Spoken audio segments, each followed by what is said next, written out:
Hello everyone, welcome back to your channel A to G success. स्वागत है आपका अपने channel A to G success में। ठीक है, तो हम अपनी वीडियो को कंटिन्यू करते हैं। आज हम नई क्लास के साथ नए टॉपिक के साथ स्टार्ट करेंगे। Class 10th chapter is 3 linear equation in 2 variable. ठीक है, तो लीनियर इक्वेशन इन, आज हम सिर्फ इंट्रोडक्शन करेंगे थोड़ी सी, उसके बाद हम चैप्टर के सम स्टार्ट कर देंगे with exercises. Linear equation in 2 variables. What are the variables and consonants? There are 2 parts in the every equation. One part is variable and one is the consonant part. Variable means, as the name suggests, vary, whose value is varied. ठीक है, जिसकी value है जो varies होती रहती है। Means के अगर आप सिंपल लैंग्वेज में बात करो तो it means all the alphabets are known as the variables. Like I have written 2x + 3y, so this is x and y are called the variables because we can put any value in this number in these variables and we get a new value from that. So these are called the variables. And 2 and 3 are the constant number. Constant number means कि इनमें हम कोई changes नहीं कर सकते। 2 की value 2 ही रहेगी और 3 की वैल्यू हमारे पास 3 ही रहेगी। होप कि आपको ये इतना टॉपिक समझ आ गया होगा कि हमारे पास वेरिएबल क्या होता है और कांस्टेंट नंबर क्या होते हैं। ठीक है, तो इसमें आपको क्या करना है, किसी भी इक्वेशन को चेक करना है कि उसके मैनी सॉल्यूशंस हैं, यूनिक सॉल्यूशन है या फिर नो सॉल्यूशन है। क्योंकि कोई भी इक्वेशन होगी उसमें आपने क्या करना होता है, सिर्फ 2 ही मतलब 3 ही चीज़ें चेक करनी है। या तो उसमें से यूनिक सॉल्यूशन निकलेगा, मीन्स एक ही वैल्यू निकलेगी। ठीक है, और सेकेंडली क्या करेंगे, मैनी सॉल्यूशन, तो या फिर उस इक्वेशन के बहुत सारे सॉल्यूशन होंगे। और थर्ड हो जाएगा नो सॉल्यूशन, या उस इक्वेशन का कोई भी सॉल्यूशन नहीं होगा। ठीक है, और इसी के साथ हम करेंगे पैरेलल लाइंस के, अगर यूनिक सॉल्यूशन है तो वो क्या पैरेलल लाइन है, कोइंसिडेंट है या फिर क्या है, इंटरसेक्टिंग लाइन है। ठीक है, ऐसे ही हमने चेक करना है। तो ये जो लाइंस होती है इनको हम बोलते हैं parallel lines. Means parallel lines इनकी जो यहाँ कहीं पे भी ले लो तो ये आपको जो डिस्टेंस रहेगी वो हमेशा क्या रहेगी, सेम रहेगी। These are called the parallel lines. ठीक है, like example you can take the railway track, ladder. ठीक है, आपको यहाँ से दिख रहा होगा कि एक लैडर की शेप में है। अगर मैं इसको इस वे में कर लूँ तो दिस इज लैडर। मीन्स अगर हम इनको जितना मर्जी आगे बढ़ाते जाएं ये कभी भी आपस में मैच ऐसे नहीं करेंगे। ठीक है, अगर ये मैच करती है तो these are not the parallel lines. तो जो इंटरसेक्टिंग लाइन होती है वो हमेशा एक दूसरे को कट करती है लाइन्स। तो जैसे ये है क्रॉस का साइन। ठीक है, तो क्रॉस का साइन यहाँ पे इनका क्या हो गया, ये इंटरसेक्टिंग पॉइंट हो गया। तो ये लाइन है जो सपोज मैंने इसका नाम दे दिया A, B, C and D। तो जो AB लाइन इंटरसेक्ट कर रही है किसको, BD को। ठीक है, तो जो कोइंसाइड लाइंस होती हैं वो क्या होती हैं कि एक ही लाइन के ऊपर दूसरी लाइन के भी points like this, line common है और उसमें सारे पॉइंट्स हैं जो सेम आ रहे हैं। तो this is the coincide lines. ठीक है, तो अब हम चेक करते हैं, हमारे पास इक्वेशन है, कोई भी इक्वेशन आप ले लो। ठीक है, for example we are taking the example of 2x - 3y = 5। Second equation लेंगे हम 4x - 6y = 10। Is it clear? तो ये हो गई हमारी इक्वेशन। ठीक है, 2 इक्वेशंस बन गई हमारी, इक्वेशन 1 एंड इक्वेशन 2। तो इसमें हम क्या लेंगे, a1 = 2, b1, क्योंकि ये फर्स्ट इक्वेशन है इसलिए हम 1 1 1 लिखेंगे। तो इसकी वैल्यू, साथ में आपने साइन का जरूर ध्यान रखना है कि what is the sign with the numbers. If there is a plus you will add plus, if there is a minus then you will put minus in front of the number. Okay, तो c1 = 5। Clear?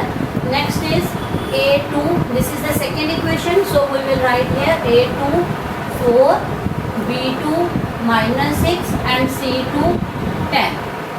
Clear? अब हमें check करना है कि इस equation के कौन से सॉल्यूशन हैं।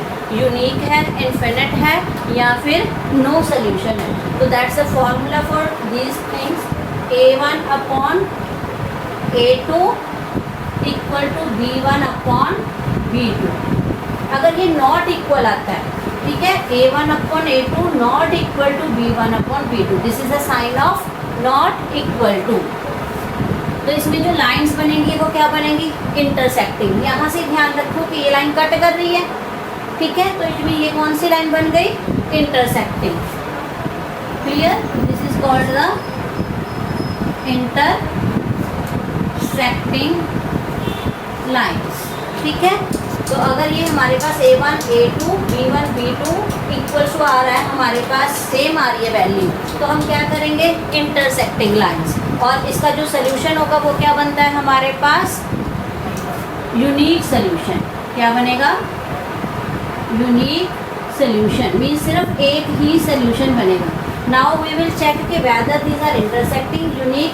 तो हम चेक करते हैं, A1 की वैल्यू कितनी है 2, B1 की कितनी है 4, सॉरी A2 की कितनी है 4, B1 की कितनी है -3, B2 की कितनी है -6। यू कैन कैंसल इट, ठीक है। अब हम इसको कैंसिल करते देखते हैं, क्योंकि देखने में तो ये इक्वल नहीं लगते हमें, इधर 2 है, इधर 3 है, इधर 4 है, इधर 6 है, ठीक है। पर हम इसको कैंसिल करके देखते हैं पहले एक बार कि ये कैंसिलेशन पॉसिबल है या नहीं है। तो 2 1 ज़ा 2, 2 2 ज़ा 4, यहाँ पे माइनस से माइनस कैंसल, 3 1 ज़ा 3, 3 2 ज़ा 6।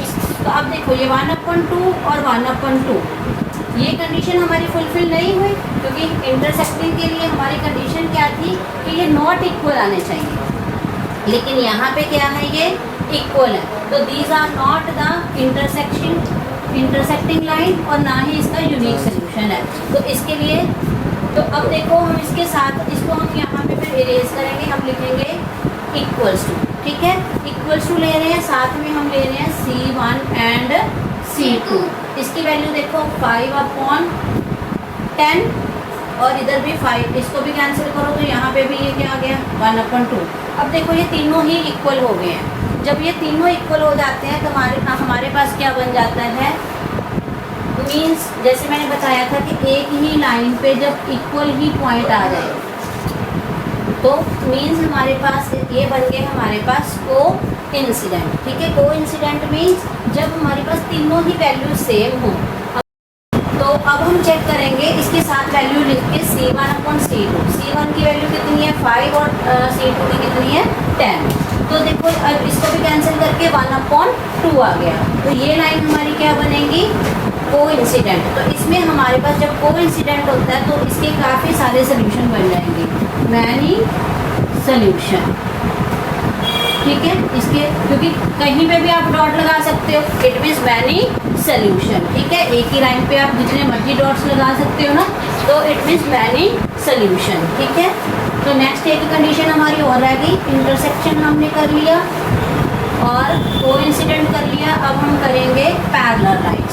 तो पैरेलल लाइंस देखो कब होती है हमारे पास, जब हमारे पास A1 equals to A1/A2 B1/B2 not equal to C1/C।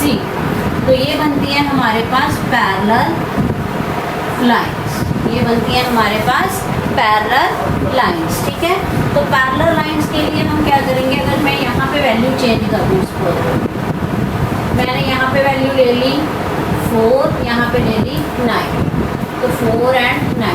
अब देखो ये तो इक्वल हैं दोनों, क्योंकि 2/4 हमने लिया था और यहाँ पे -3/-6, यहाँ पे था 4/9। अब ये 1/2 हो गया, माइनस से माइनस ये 1/2 हो गया, ये एज इट इज रहेगा। तो ये दोनों तो क्या हो गए इक्वल, ये नॉट इक्वल आ गया। तो it means it becomes parallel lines. तो parallel lines means no solution, इसमें ना x की वैल्यू निकलेगी ना ही y की निकलेगी, ठीक है, क्योंकि ये कहीं भी जाके मैच नहीं होते, तो इसलिए नो सोल्यूशन। क्लियर। तो ये तीनों कंसेप्ट है। फर्स्ट हमने किया था इंटरसेक्टिंग, सेकंड हमने किया कोइंसिडेंट एंड थर्ड किया हमने पैरेलल लाइंस। इंटरसेक्टिंग में हम क्या करते हैं, कि यूनिक सोल्यूशन है, पैरेलल लाइंस में नो सोल्यूशन है और कोइंसिडेंट में मैनी सोल्यूशंस हैं। ठीक है, होप कि आपको वीडियो अच्छी लगी होगी। चैनल को सब्सक्राइब जरूर कर देना।